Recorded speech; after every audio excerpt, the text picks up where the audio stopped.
मर्जी, क्या ईश्वर में आस्था रखने वाले भक्तों के ऊपर भगवान बहुत कष्ट नहीं देते? यार कष्ट तो नहीं देते, कृपा करते हैं, पर क्या है, अनंत जन्मों के पापों का नाश होना है।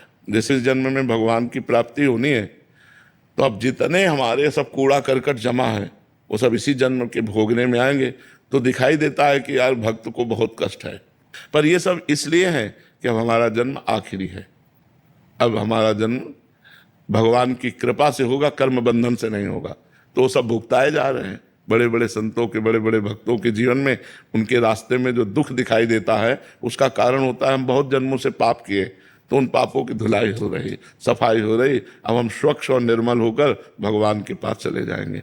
और जिनको बहुत जन्म भोगना है, तो उनका थोड़ा थोड़ा ऐसे भोगते भोगते पशु पक्षी योनि न जाने कौन कौन सी योनियों में जाना पड़ता है। लेकिन जो धर्म से चलता है, सत्य से चलता है, उसके पापों का नाश होकर वो परम पवित्र भगवान की कृपा को प्राप्त होता है। इसलिए प्रायः धर्मात्मा पुरुष को दुखी देखा जाता है। जो धर्म से चलता है उसमें समस्या ही समस्या दिखाए, और जो पाप है इसलिए समस्या नहीं कि अभी पाप कर रहा है, अब अनेकों जन्म भोगेगा, अनेकों जन्म, बहुत लंबा सफर है, इसलिए उसे थोड़ा थोड़ा भुगताया जाता है। और जिसका आखिरी जन्म होता है उसे सब पूरा हिसाब करवा के थोड़ा थोड़ा और भगवान के पास भेज दिया जाता है। पर इतना आनंद दिया जाता है हृदय में कि दुख का प्रभाव नहीं पड़ता। दुख का प्रभाव नहीं, अगर दुख का प्रभाव पड़े तो हम प्रश्न उत्तर दे ही ना पाए, हम परेशान हो जाएं।